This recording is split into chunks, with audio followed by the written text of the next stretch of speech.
Hello friends, कैसे हो आप।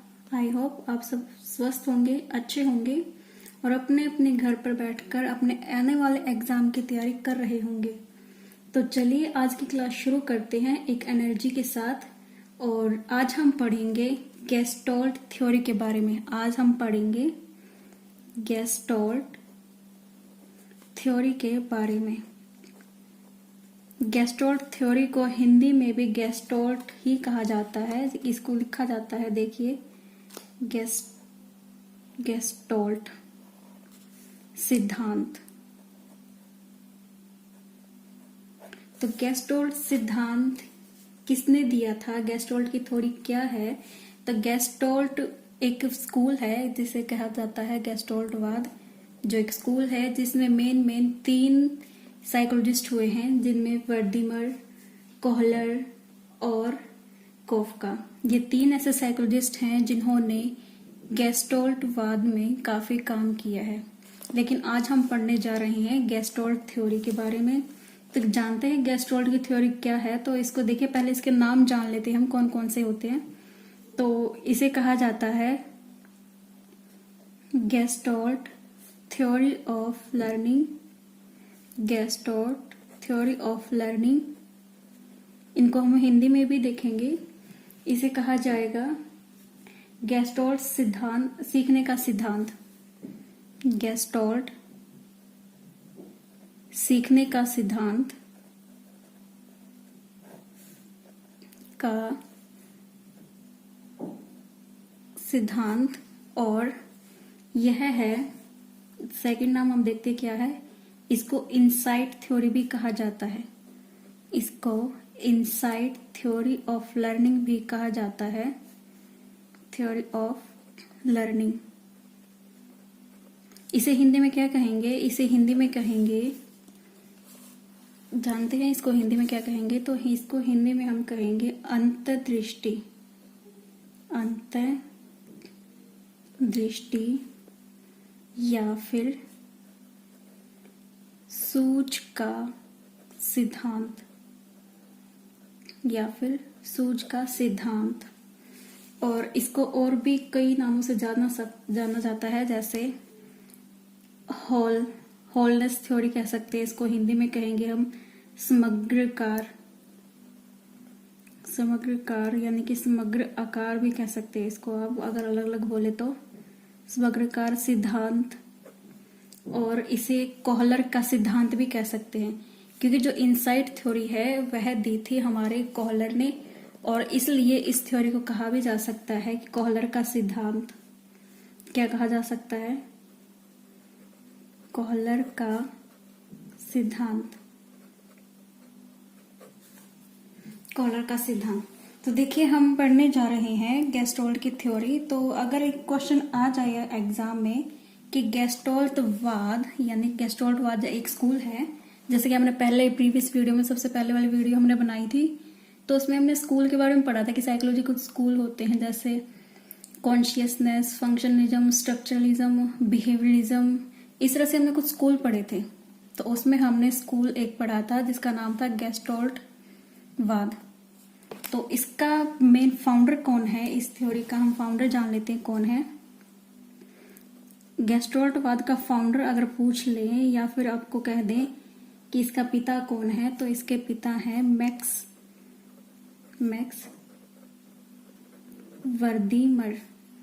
वर्दीमर।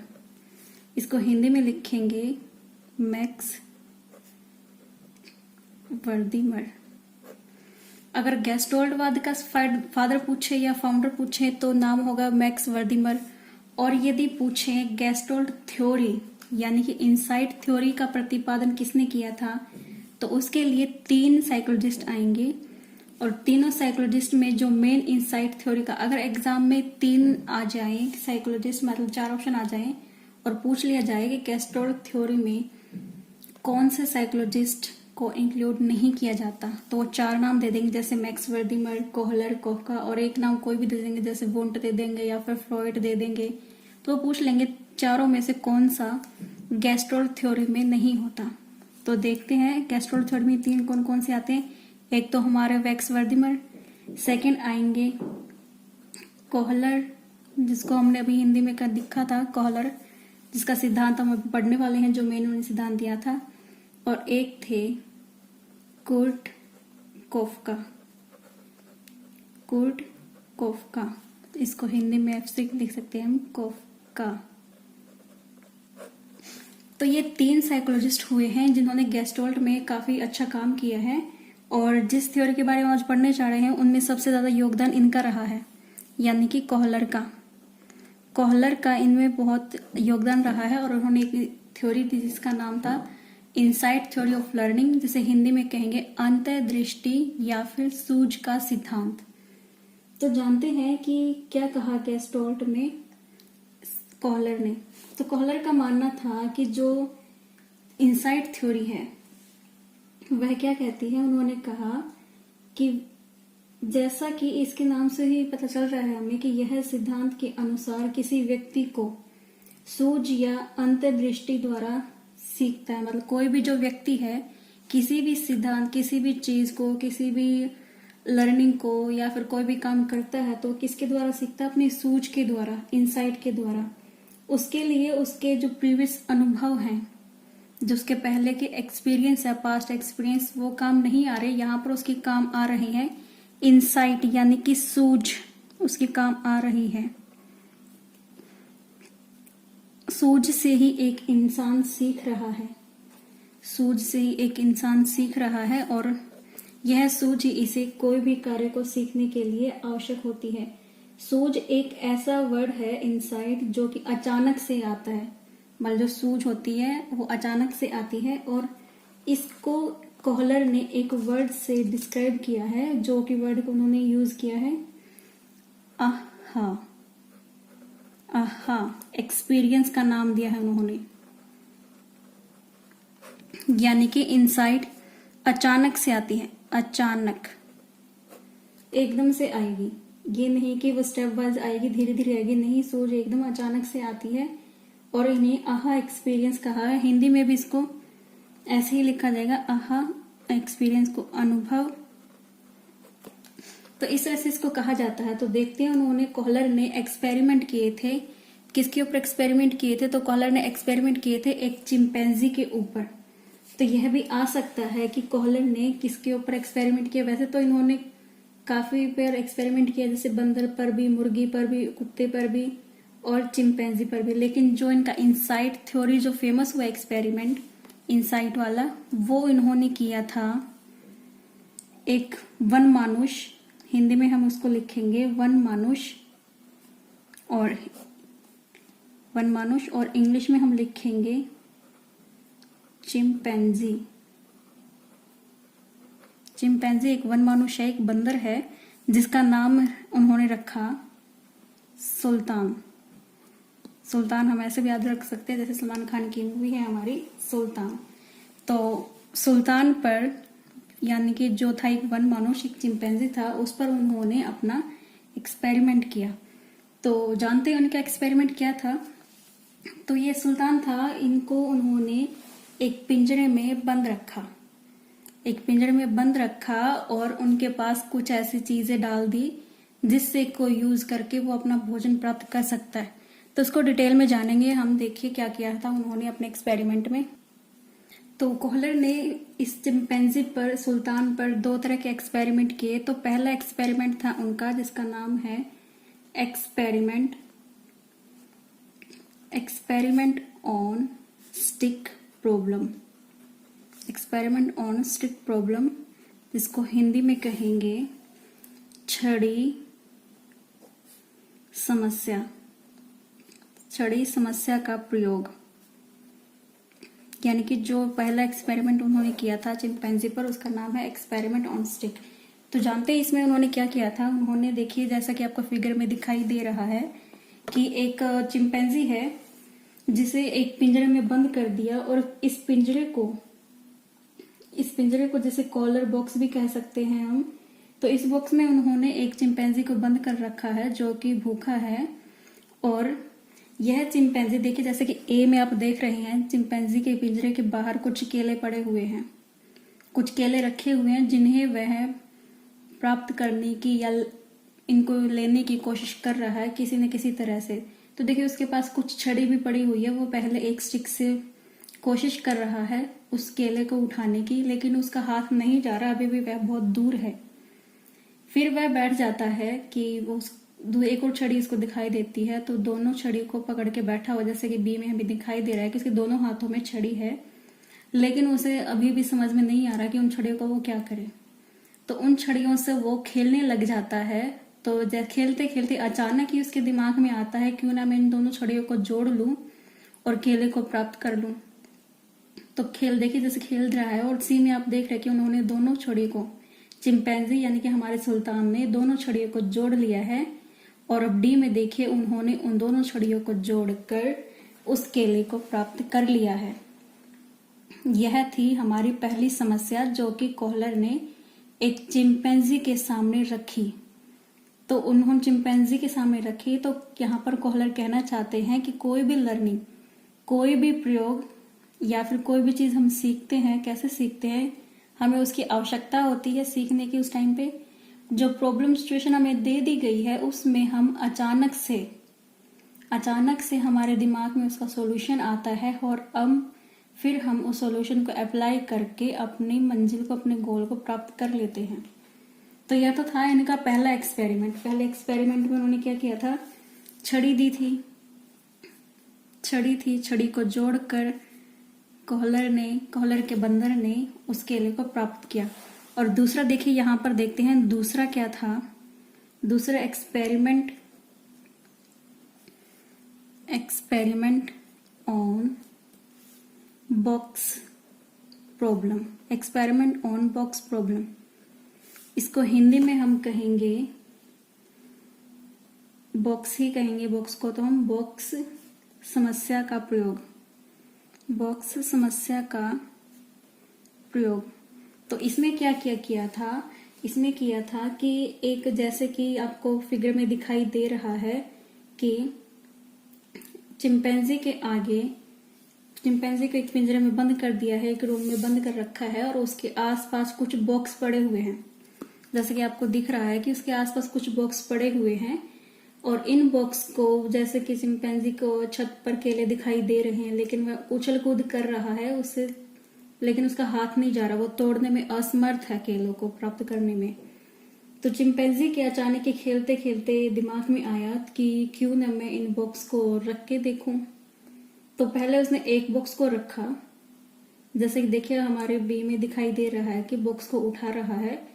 एक बॉक्स को रखा तो उसने उस पर चढ़ के देखा कि इसका हाथ नहीं जा रहा है, फिर उसने दूसरे बॉक्स को उसके ऊपर रखा, फिर तीसरे बॉक्स को रखा, तो देखिए उसने लास्ट में उन केलों को प्राप्त कर लिया है। जैसे उसने छड़ियों को जोड़ के कर लिया था, वैसे ही उन्होंने बॉक्स के ऊपर बॉक्स रखकर अपनी प्रॉब्लम का सोल्यूशन कर लिया है, उन केलों को प्राप्त कर लिया है।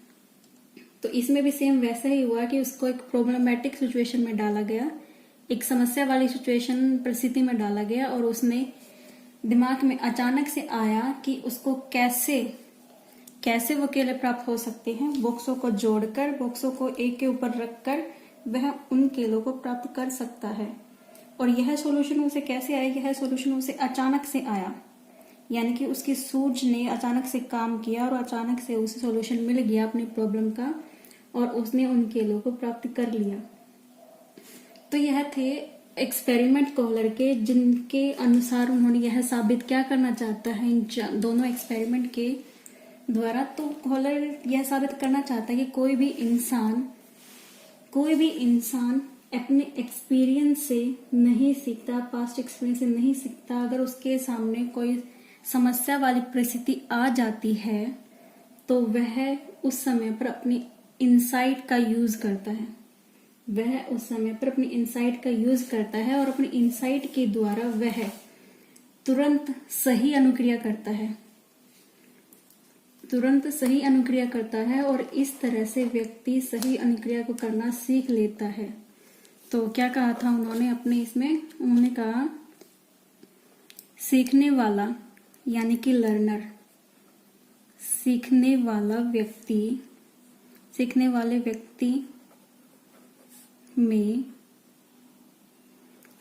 व्यक्ति में जैसे ही सूझ यानी कि इंसाइट, सूझ यानी कि इंसाइट उत्पन्न होगी, उत्पन्न हो जाती है, वह तुरंत सही अनुक्रिया करता है, यानी कि सही रिस्पॉन्स देता है। अनुक्रिया को इंग्लिश में कहेंगे रिस्पॉन्स। सही अनुक्रिया करता है और इस तरह से वह सही रिस्पॉन्स देना सीख जाता है। सही रिस्पॉन्स या फिर अनुक्रिया करना सीख लेता है, सही अनुक्रिया करना सीख लेता है। तो ये कहा था कॉलर ने कि सीखने वाला व्यक्ति जो लर्नर होता है वह एकदम से सीखता है, सडनली उसके सामने किसी भी प्रॉब्लम का सॉल्यूशन आ जाता है। तो उन्होंने इंसाइट की लर्निंग की, जैसे कि उन्होंने कहा कि लर्निंग इंसाइट से होती है, तो उन्होंने 4 स्टेज का जिक्र किया है कि 4 स्टेज के द्वारा इंसाइट लर्निंग होती है। तो हम उन स्टेज को जानेंगे। तो वो स्टेज देखते हैं कौन कौन सी थी। Stage of insight learning, stage of insight learning. तो यह स्टेज कौन कौन सी हैं, चलो देखते हैं। पहले है प्रिपरेशन।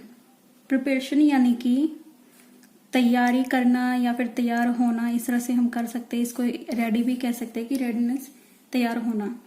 तो क्या कहता है कॉलर कि पहले हमारे सामने कोई भी सिचुएशन आती है जो कि हमारे लिए समस्या है, नई सिचुएशन है, हमें उस प्रॉब्लम का हल करना है। जो भी प्रॉब्लम हमारे सामने फेस कर रहे हैं हम, उसका हमें सॉल्यूशन करना है। लेकिन जो प्रॉब्लम हमारे सामने आई है, जो भी सिचुएशन, जो भी समस्या हमारे सामने आई है, शुरू में हम उस समस्या का सॉल्यूशन नहीं कर पाते। शुरू में उस प्रॉब्लम का सॉल्यूशन या उसको सॉल्व हम नहीं कर पाते, यानी कि समस्या का हल नहीं कर पाते, सॉल्व नहीं कर पाते। कब नहीं कर पाते? शुरुआत में बिल्कुल।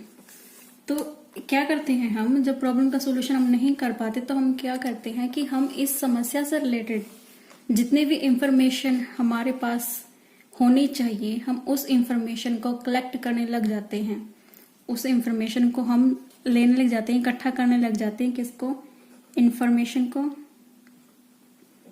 इंफॉर्मेशन कह सकते हैं, या फिर हम डाटा यानी कि आंकड़ा इकट्ठा करने लग जाते हैं हम उन सॉल्यूशन के, समस्या के प्रति, कि हमें कैसे कैसे सॉल्यूशन मिल सकता है इस प्रॉब्लम का। तो उस प्रॉब्लम को जानने के लिए और अच्छे से समझने के लिए हम इंफॉर्मेशन कलेक्ट करने लग जाते हैं और हम सॉल्यूशन को हर तरह से यानी कि हमारी जो प्रॉब्लम है उसको हम हर तरह से परसेप्शन करते हैं, उसकी हर तरह से उसको जानने की कोशिश करते हैं कि हमें और डिटेल में पता चले इस प्रॉब्लम के बारे में।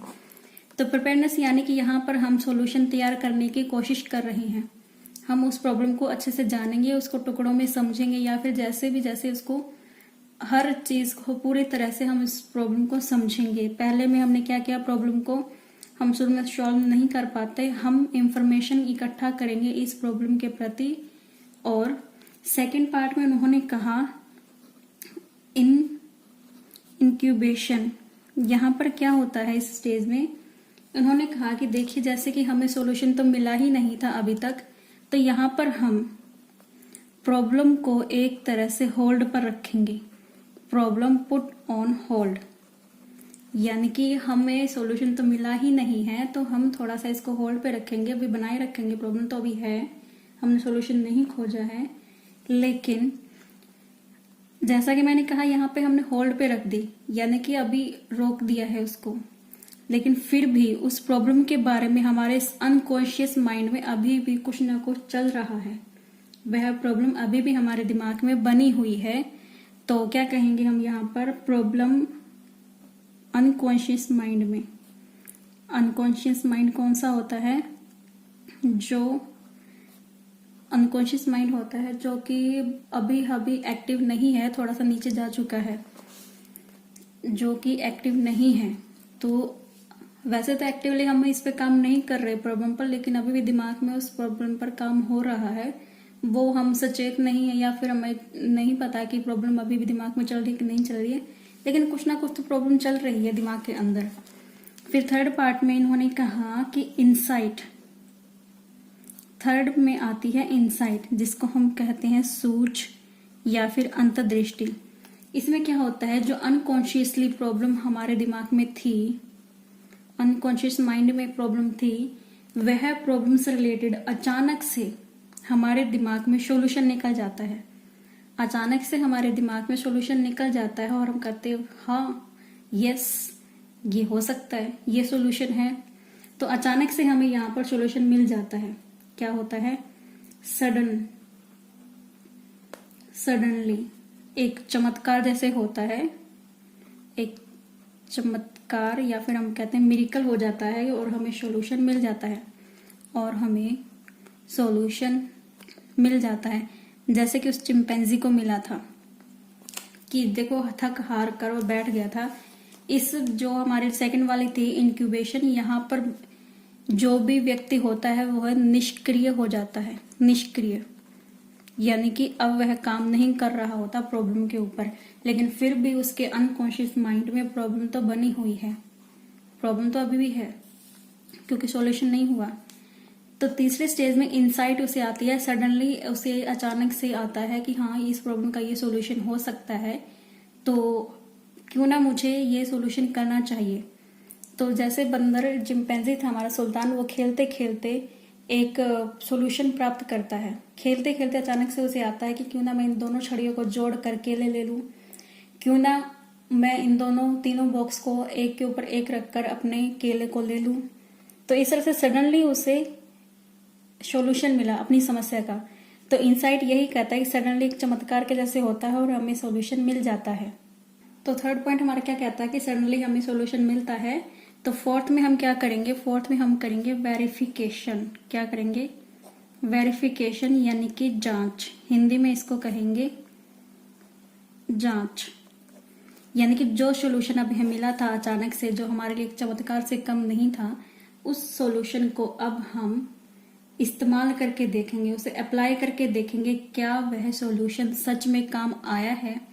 तो जैसे बंदर ने उसको एकदम से अचानक से दिमाग में आया था, इनसाइट उसकी आई थी कि छड़ियों को जोड़कर वह केले प्राप्त कर सकता है। तो फोर्थ स्टेप में उसने क्या किया, दोनों छड़ियों को जोड़ा उसने, तो और उस जोड़कर उसने केले को ले लिया। तो यहाँ पर हम जो सॉल्यूशन मिला है उसे अप्लाई करेंगे, यानी कि वेरिफिकेशन हो रही है, अप्लाई करके देखेंगे क्या वह सच में काम आया।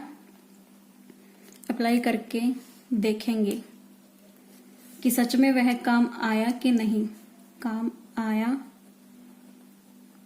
या नहीं। फिर हम क्या देखेंगे कि यहाँ पर कॉलर ने एक बात और कही है, मिला है यह ट्रायल एंड एरर का रिजल्ट है, का परिणाम है, तो यह लर्निंग नहीं होगी। लेकिन अगर हम इस सीखी हुई सॉल्यूशन को, सीखी हुई लर्निंग को ट्रांसफर कर सकते हैं तो यह लर्निंग कहलाएगी।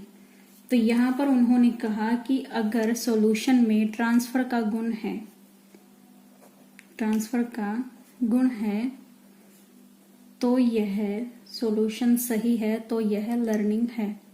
तो यह हमने खुद इनसाइड से सीखा है। यदि इसमें ट्रांसफर का गुण नहीं है तो यह लर्निंग नहीं होगी कॉलर के अकॉर्डिंग।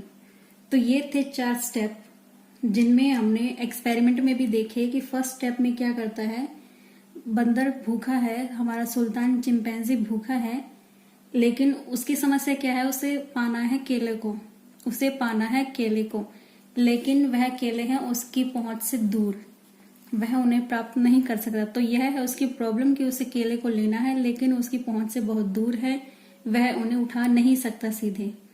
हाथ के द्वारा हाथ बाहर निकाल के देखता है, पैर बाहर निकाल के देख सकता है, लेकिन उससे अभी भी केले पहुंच से दूर होते हैं। तो फिर ऐसे ही वह हार कर, थक हार कर बैठ जाता है, जैसे कि सेकंड हमारी स्टेज में हुआ था इंक्यूबेशन, कि इंसान निष्क्रिय हो जाता है, थक हार कर बैठ जाता है, उसे सॉल्यूशन नहीं मिला, लेकिन फिर भी उसके माइंड में अभी तो उसको ये भी, अभी भी उसके माइंड में प्रॉब्लम तो बनी हुई थी, केले तो उसको अभी भी लेने थे, भूख तो उसको अभी भी लगी थी। तो तीसरे स्टेप में क्या आता है, इनसाइट। तो सीरीज में उसको इंसाइट आता है, उसने जो अपने पिंजरे के आसपास छड़ी देखी थी या कुछ बॉक्स देखे थे, उनको देखकर उसको अचानक से आता है कि हाँ, मैं इनको यूज करके केला ले सकता हूं। तो फोर्थ स्टेप में जो उसको सडनली एक आया था, आइडिया आया था, उसको वो वेरीफाई करता है, उसको अप्लाई करके देखता है कि सच में इनको जोड़ने से, स्टिक को जोड़ने से मुझे केले मिल जाएंगे, या इन बॉक्स को एक के ऊपर रखने से मुझे केले मिल जाएंगे या नहीं। तो इस तरह से फोर्थ स्टेप था वेरिफिकेशन। तो इन चारों स्टेप को हमने एक्सपेरिमेंट पे अप्लाई करके सीखा है कि कैसे कैसे ये हुए थे। तो अभी भी इसकी थ्योरी का कुछ पार्ट रहता है, तो वो थ्योरी का पार्ट हम पढ़ेंगे नेक्स्ट वीडियो में। तो नेक्स्ट वीडियो में आप बने रहिए इस चैनल पर। अगर आपको ये चैनल अच्छा लग रहा है, आप ये वीडियो अच्छी लगी है, तो प्लीज इस चैनल को ज्यादा से ज्यादा शेयर कीजिए, सब्सक्राइब कीजिए और वीडियो को लाइक करना ना भूलें। और बाकी वीडियो, जो पहले की वीडियो आप अगर आप देखना चाहते हैं, तो डिस्क्रिप्शन में आपको सभी वीडियो की लिंक मिल जाएंगे, तो वहां से जाकर आप पहले वाली वीडियो देख सकते हैं। तो मिलते हैं नेक्स्ट वीडियो में, तब तक के लिए बने रहिए। Bye bye, take care.